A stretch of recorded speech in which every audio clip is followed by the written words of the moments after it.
Good evening, sophomores. All right. So today, going to be talking about the Eucharist.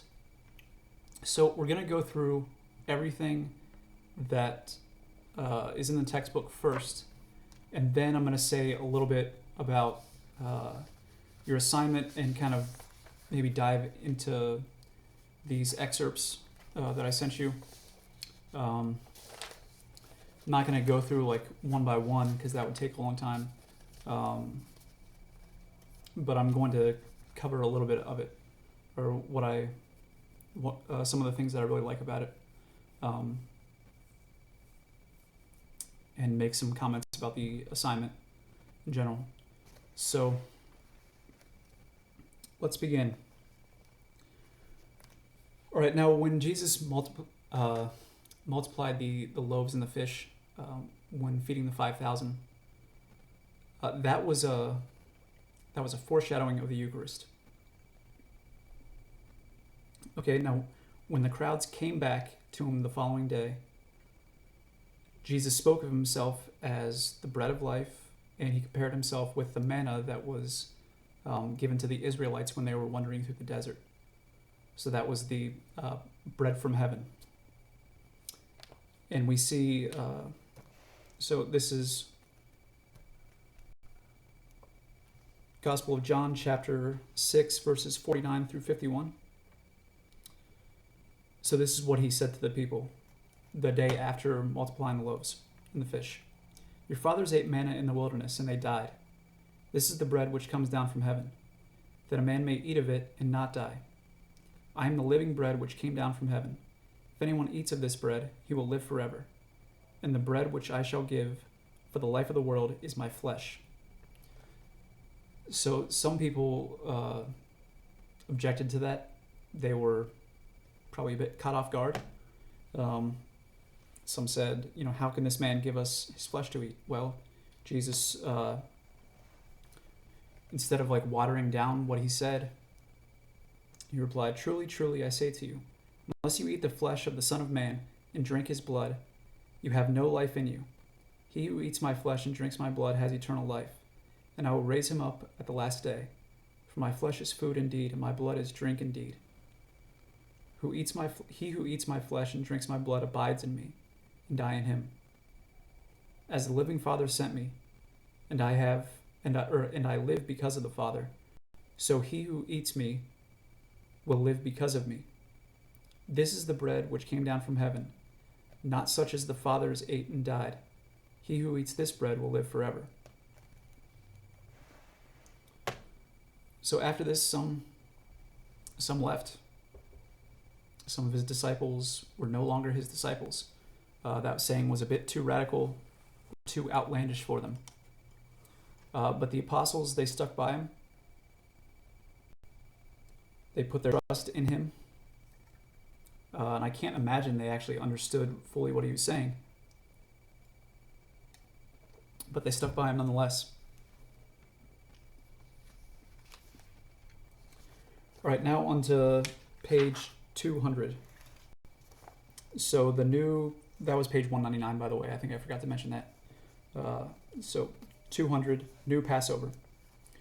So Jesus instituted the Eucharist at the Last Supper, which was a Passover meal, and he transformed that meal into the New Covenant. So we got Matthew chapter 26 through 29. Chapter 26, verses 26 through 29. As they were eating, Jesus took bread and blessed and broke it, and gave it to the disciples, and said, Take, eat, this is my body. And he took a cup, and when he had given thanks, he gave it to them, saying, Drink of it, all of you, for this is my blood of the covenant, which is poured out for many for the forgiveness of sins. I tell you, I shall not drink again of the fruit of the vine until that day when I drink it new with you in my Father's kingdom. So at or in the Mass, this one time or once for all sacrifice of Christ on the cross is perpetually represented on the altar. Now, I want to stress represented, not represented, because by putting that hyphen in there, that dash, that's saying that it's making it present again. So we're celebrating that one event, and that one event is, it's like it's being made present again and again every single time we go to Mass. So it's not simply like, you have your Christmas celebrations with your family. So if you're 16 or 15 years old, you could say, like, this is my 16th celebration of Christmas with my family. And for 16 years, we've gotten together, exchanged gifts, and had dinner, and then gone to Mass or whatever your tradition, your family tradition does. Excuse me. So it's not simply like doing the same thing over and over again. You're actually, as is the case with our family traditions. In this case, it's actually that one sacrifice being made present again and again and again. All right, then we've got a quote from the Catechism. This is going to go on to page 202. The sacrifice of Christ and the sacrifice of the Eucharist are one single sacrifice. The victim is one and the same. The same now offers through the ministry of priests, who then offered himself on the cross. Only the manner of offering is different. And since in this divine sacrifice, which is celebrated in the Mass, the same Christ who offered himself once in a bloody manner on the altar of the cross is contained and is offered in an unbloody manner, this sacrifice is truly propitiatory. Now, in case any of you don't know what to propitiate means, it's to gain or regain favor or goodwill. In other words, it's to like appease something.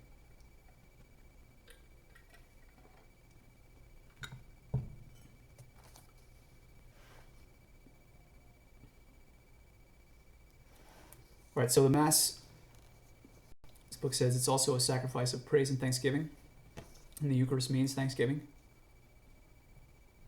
And at the Mass, the priest says the prayer of consecration. In that prayer, the priest says Jesus' own words at the Last Supper, which clearly indicate that the bread is his body and the wine is his blood of the covenant. So Jesus referring to himself, or hence Jesus referring to himself as the bread of life. So he's saying, this is my body, and we receive that. So the bread and wine become Jesus Christ's body and blood. Now, they aren't symbols. They really do become Jesus' body and blood. And it's that way in a mysterious but real way. Now, you may want to ask, like, what do we actually mean by real here? In case any of you are kind of into philosophy, you may ask that question. What real doesn't mean, we'll start with that, is physical. Like, we're not saying that... Well, actually, I'm going to clarify that in a second. Let's look at what the meaning of transubstantiation is, and then I think we'll have a better understanding of what we mean by real here.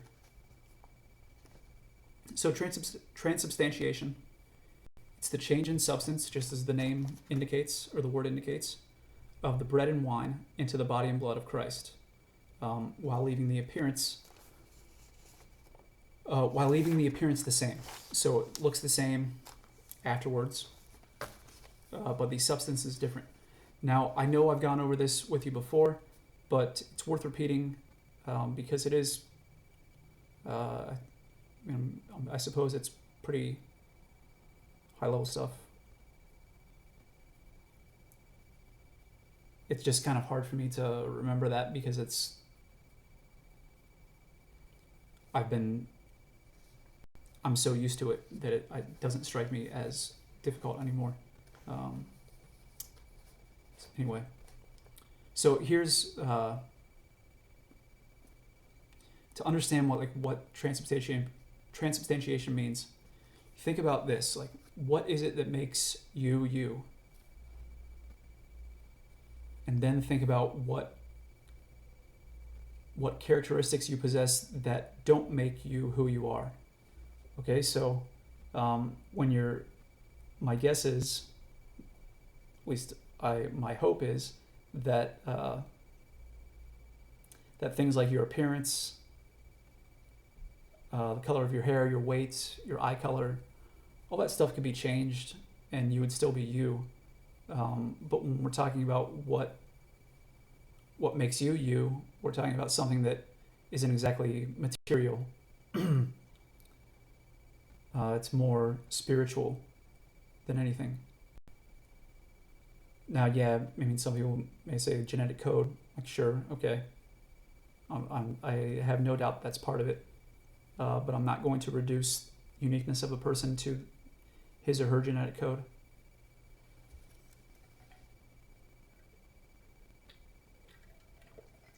Because then, what about clones?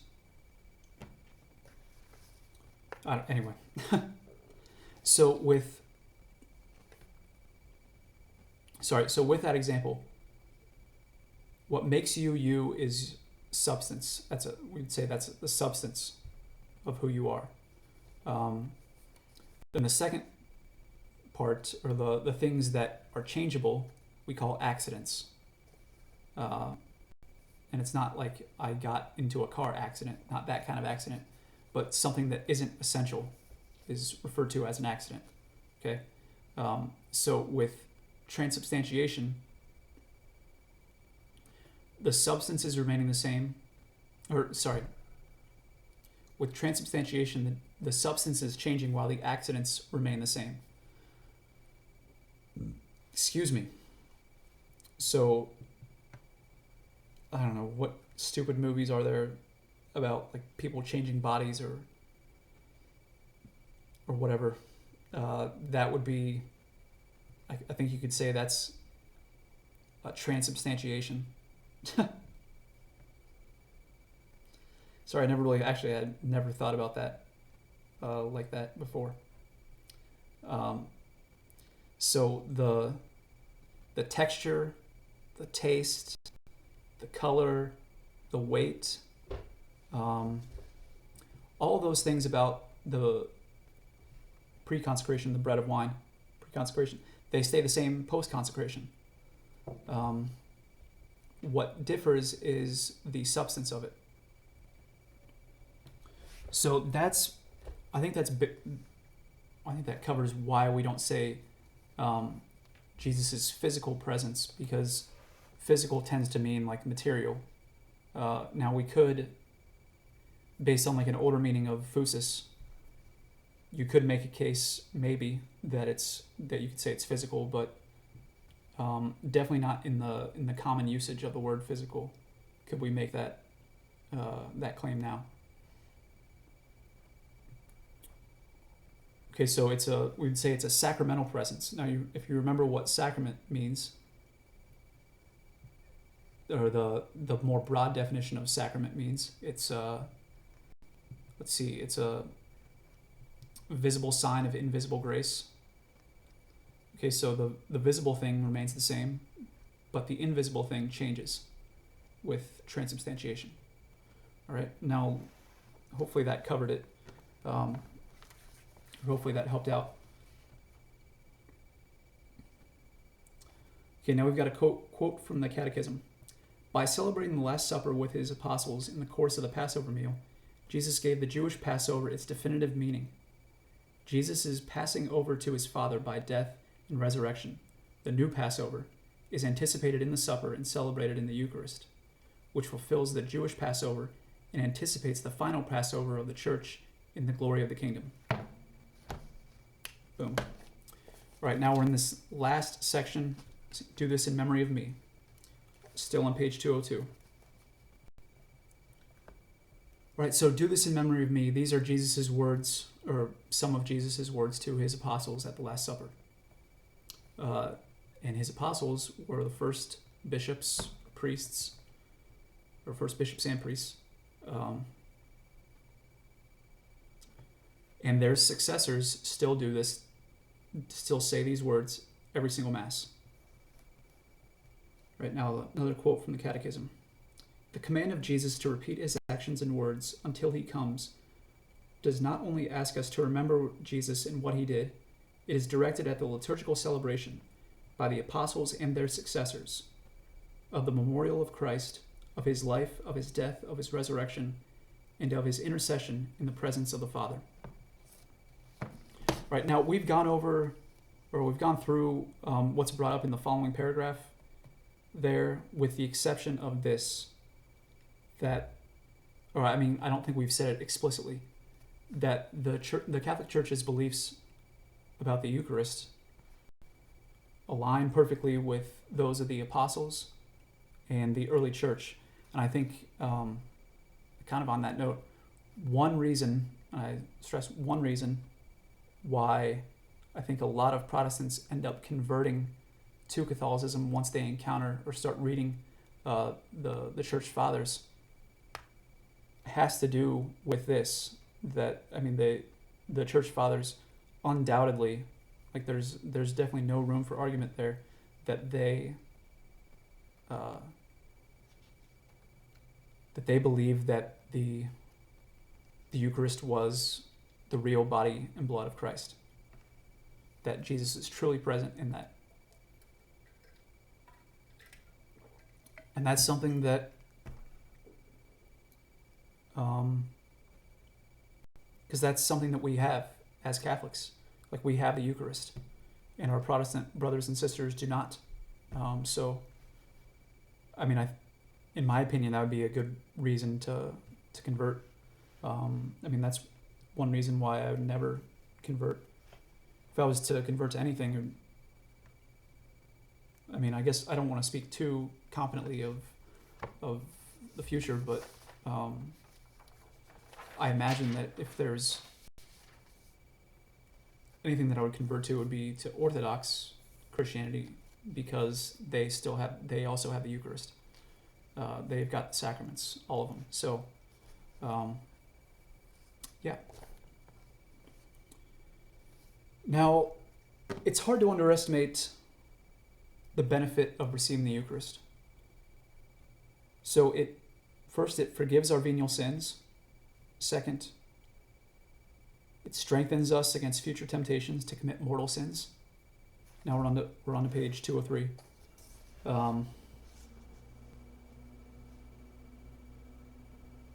It unites us with Christ, and it unites us with his mystical body, or the mystical body of Christ. So that also means the church. And as we learned earlier, the church, when we say the church, it can mean everybody, not just on earth, not just all believers on earth, but also those in heaven and purgatory. So that includes the saints and Mary. Mary's a saint, obviously, but you know what I mean. And so it unites us not only with Christ, but with the entire church. It also identifies us with Christ's heart. It sustains our strength along the pilgrimage of this life. And here, that's where I think Tolkien, when he describes the way bread of the elves in Lord of the Rings, it sounds a lot. It reminds me a lot of the Eucharist, because he says it's like how it's not like a proper meal. It doesn't give you that kind of satisfaction, but it gives you strength and courage to continue moving on. Also, it makes us long for heaven. And even though we kind of already said this, it unites us with the church in heaven. So that's the saints. And you could probably say the angels as well. Now, all this brings us to the question that I'm sure some of you have. Excuse me. If receiving the Eucharist does all of this stuff, then why do I not experience that all the time? Now, you may not appreciate my answer here, but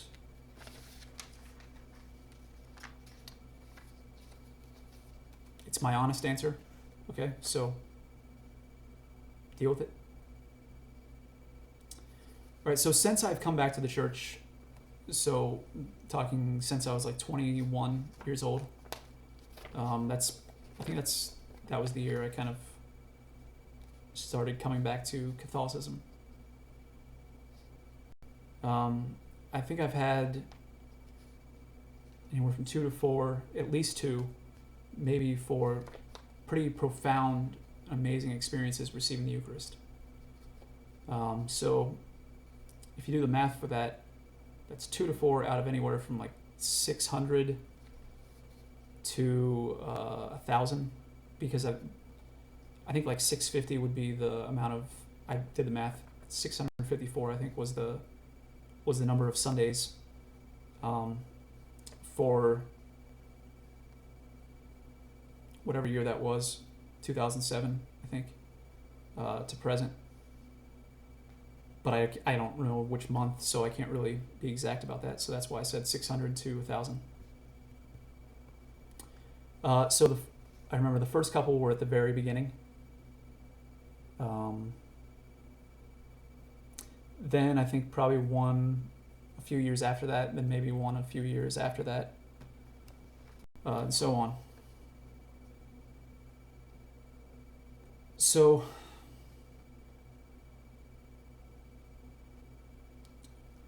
I mean, what's going on here? Like, why so few? Why am I not filled with joy, or rather overflowing with joy every time I receive the Eucharist? I think that's kind of like the core of the essence of the question that I'm trying to get at. Now, the answer is going to vary from person to person because God has a different plan for each of us. But after the first one, I went to talk to Sister Marianne, who, in my opinion, is I mean, she's easily the holiest person I've ever met. And she said something along these lines, that, you know, it's wonderful that you experience so much joy. Because I told her that it's like I couldn't understand why no one else seemed to be smiling, like seemed to be so happy after because like I just couldn't, it was almost like I couldn't contain the joy. I just wanted to go around like giving people high fives or hugging them or whatever, you know, and I couldn't understand like why no one else felt that way. But here's what she said. You know, it's wonderful that you had so much joy, and that's definitely a gift from God. But that's not going to be like that on most occasions. Like right now, He's giving you a taste of the sweetness and delight that He has to offer you. But in time, that's going to withdraw. He's going to withdraw it from you. In other words, it's kind of like, you can look at it like bait. You know, if you want more of this, then come after me. So, like when I'm going over all these wonderful things that the Eucharist is supposed to, or that says the Eucharist does with us, to us, for us, you know, I see and remember the sweetness that God gave me, that taste of that sweetness that God gave me, and I'm reminded to keep persevering. But also, I know that I have like no right to expect such consolations, especially if I'm not doing my part. Like or that would be like the Israelites. Be like the Israelites being upset at God for not parting the Red Sea for them after they built the golden calf to worship as an idol. I know it's the other way around in history, but for the purpose of the example, it's like it would be like that. it's like I'm not asking God why these effects are not obvious to me, because I know why. It's like, well, am I preparing myself for Mass as much as I could be? No. Am I praying as much as I could be? No. My heart is elsewhere a lot of the time. So, I mean, it makes sense as to why I'm not really experiencing that every single time. So, in other words, I think there's a lot of, okay. Start over or erase that last part I just said that was, I can't remember. Sorry. What I'm trying to say is that it's like, yes, all of this is a gift. And it's not like you can earn it by any means. But there are things that we can do that make us more disposed to receive that gift. And if we're not doing those things on a regular basis, then we definitely don't have any claim to it. Like you have, I mean, even if you were doing it, you still wouldn't have a claim to it, but it's like even more so. There's, it just wouldn't make sense to say that kind of thing. All right. Now excuse me. Now I'm going to say some things about the assignment that I'm going to pull it up here on my phone. Okay, so your assignment, the first part is, you got to read through the excerpts that I attached in the assignment, and I gave you both a Word doc version and a Google Doc version. It's not two different things. And so you read that, take notes. By notes, I just mean write down the main point or points from each paragraph, and most of them are going to have more than one main point or one significant point. Okay? Some probably don't. So that's the first part of the assignment. The second part is to write a reflection on the insight or insights that struck you the most, or that you found the most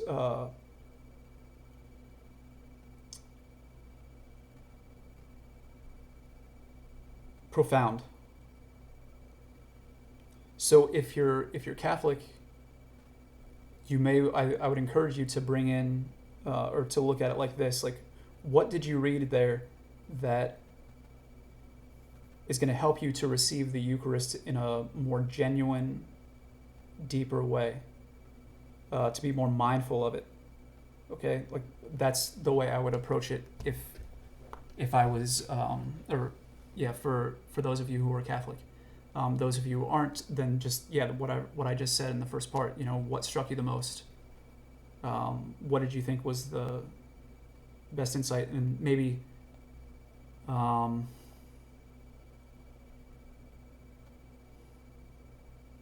there are ways to, there's still a lot of stuff that you can say, even if you're not Catholic, so you should be fine with that. Now, the minimum length is, I put half a page, but if it's a half page, it's gonna have to be really well written, I think. But that's typed, 12-point font and double spaced. As usual, if you have immaculate handwriting, you can do it that way and just send a picture to me. But a lot of you who do have really nice handwriting, or maybe some of you who have really nice handwriting, also have very large handwriting. So if that is the case, then your minimum length is probably going to be closer to a page, okay? Not double spaced. So that's for handwritten, okay? Now the extra guidance. So there's going to be things in these excerpts that you're not going to understand, okay? First of all, they're excerpts, so you don't have the full context for what's being said. He's going to bring up things in these excerpts that are explained elsewhere that you don't have access to. I understand that. I'm not expecting you to be master of every single word in here to know exactly what he's saying. I'm not expecting that.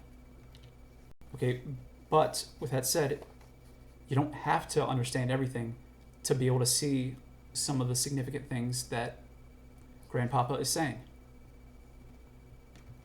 So, first of all, if you encounter a word that you don't know, open up a freaking dictionary. Like, especially now, it's the easiest thing in the world to do.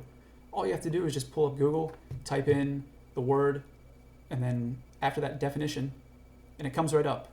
Like, it's that easy. And that's also the case for words that are in Latin or even Greek or German or French. There's no German or French in here, but I'm just saying any word. So, like, it's not a valid excuse. Like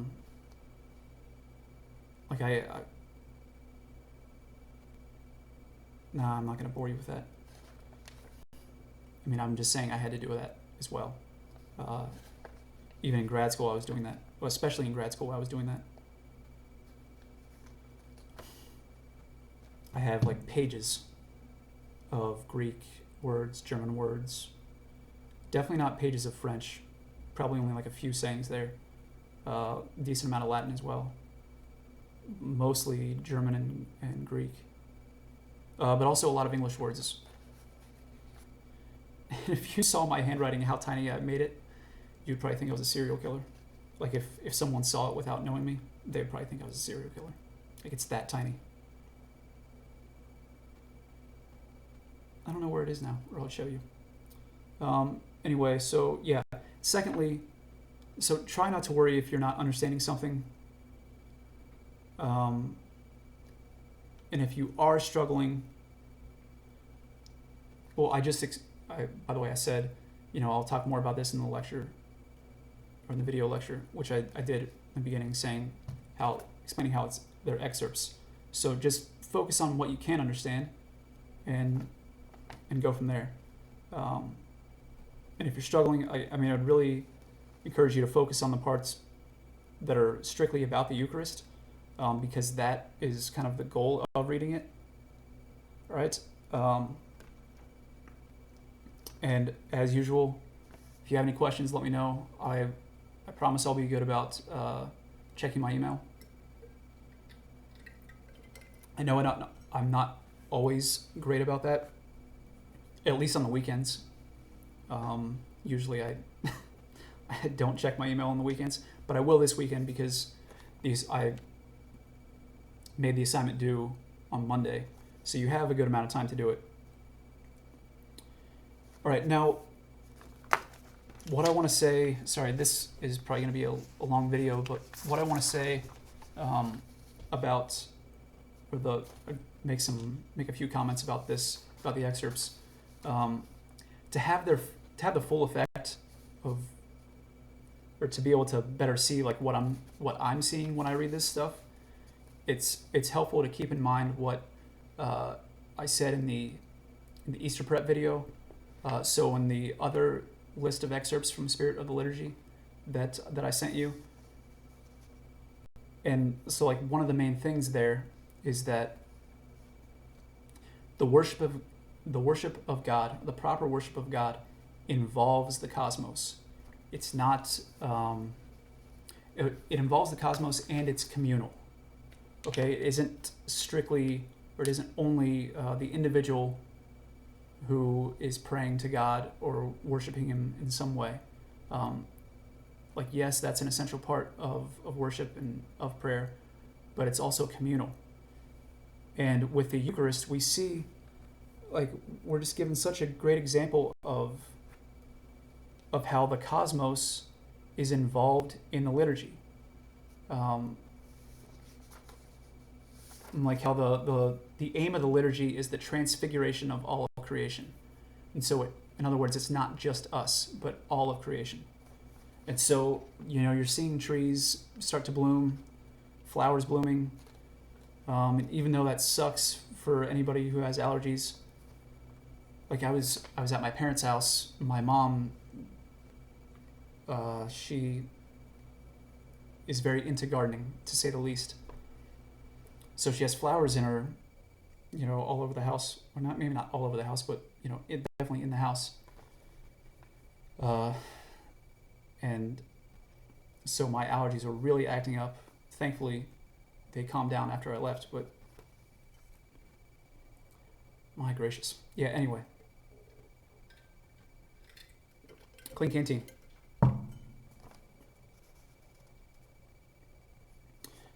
So, like, you can see that kind of thing. Says, the theme of creation is embedded in Christian prayer. And also, the Eucharist is an entry into the liturgy of heaven.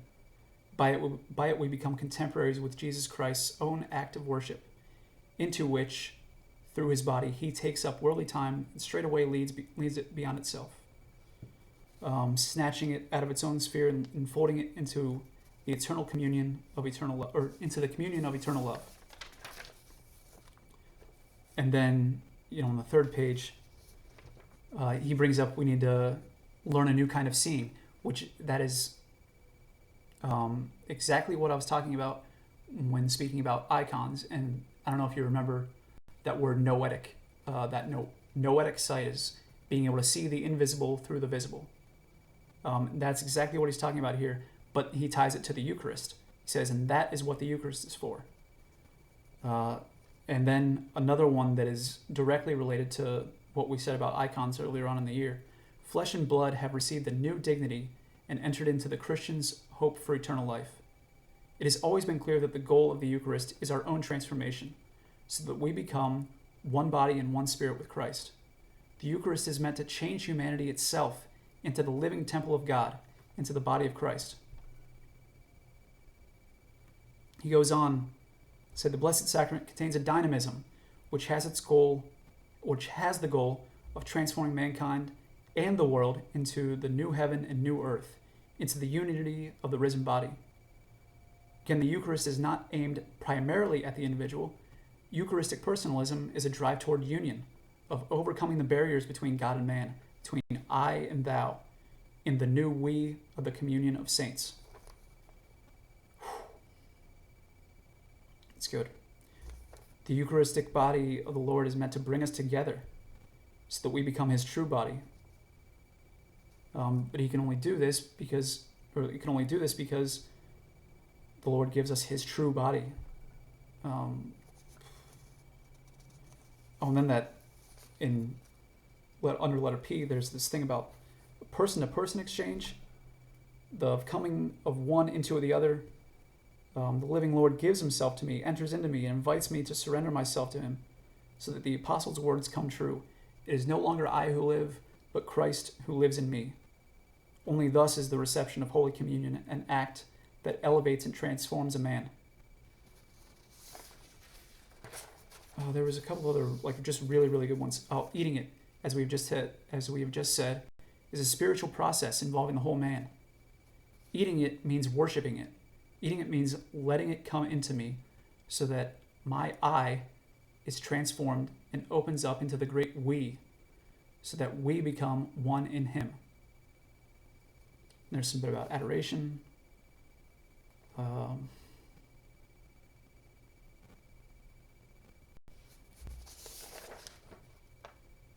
does he say that?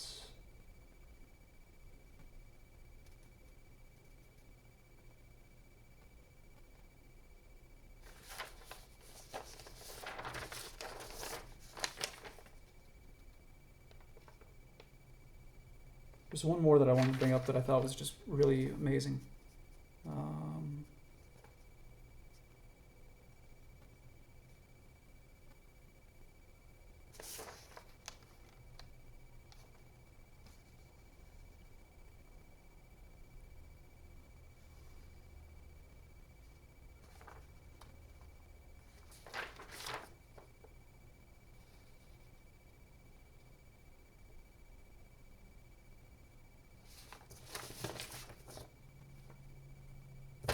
Sorry.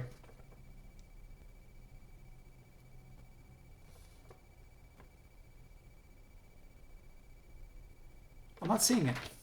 I don't know where it is. Oh, this is another one.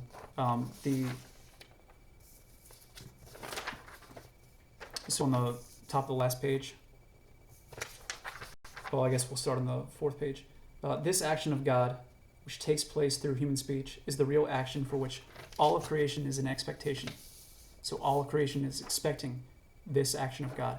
The elements of the earth are transubstantiated, pulled, so to speak, from their creaturely anchorage, grasped at the deepest ground of their being, and changed into the body and blood of the Lord.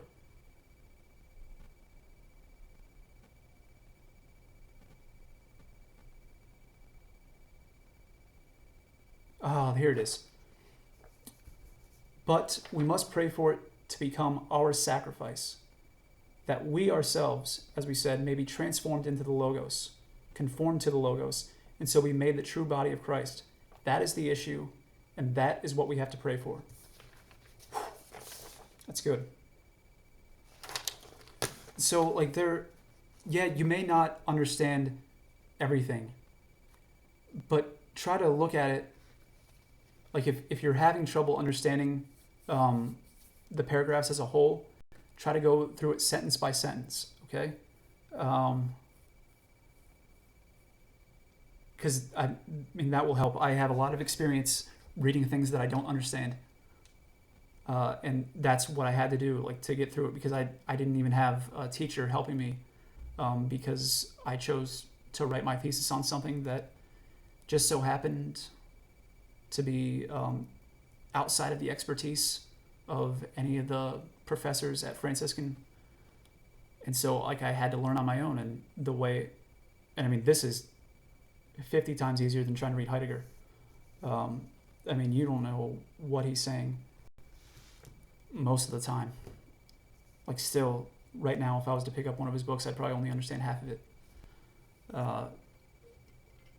But you get, like, if you just start focusing on the sentences and, okay, I don't understand this sentence, we'll move on, see which ones you do understand, and then like, if your goal was to actually understand the whole thing, then I would go back through, and gradually it kind of builds on, and so you end up kind of becoming more fluent in the language of the author.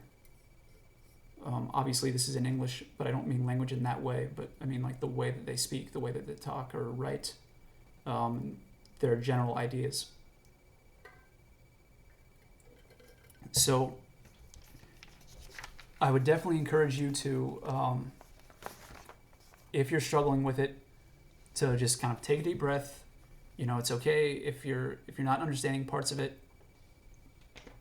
because, quite frankly, I think it's nearly impossible for you to fully understand it, because you're not reading the whole book, you're reading excerpts from it. But be that as it may, there's a lot that you can understand. And yeah, you may not be able to understand it quickly, which I know is probably like the bane of your existence. Excuse me. Like, if you can't do something fast, then screw it. I can get like that sometimes as well. So you just got to be patient with it, and just, focus on the sentences that you do understand. And then out of those, which ones do you find the most significant? Okay, which ones are the most thought-provoking? Which ones are the most inspiring? So go at it like that. And again, if you have any questions, I'm available. I recently learned how to set up like a Zoom meeting, but through Google Classroom. So we can set up a time, like if you just want to talk a little bit more about this, you can set up a time to do that. And it doesn't have to be with the whole class. Like, if there's just a few of you that want to, that's fine. I'm more than willing to do that. So please reach out if you have any questions whatsoever. And since we're still in the season of Easter, happy Easter.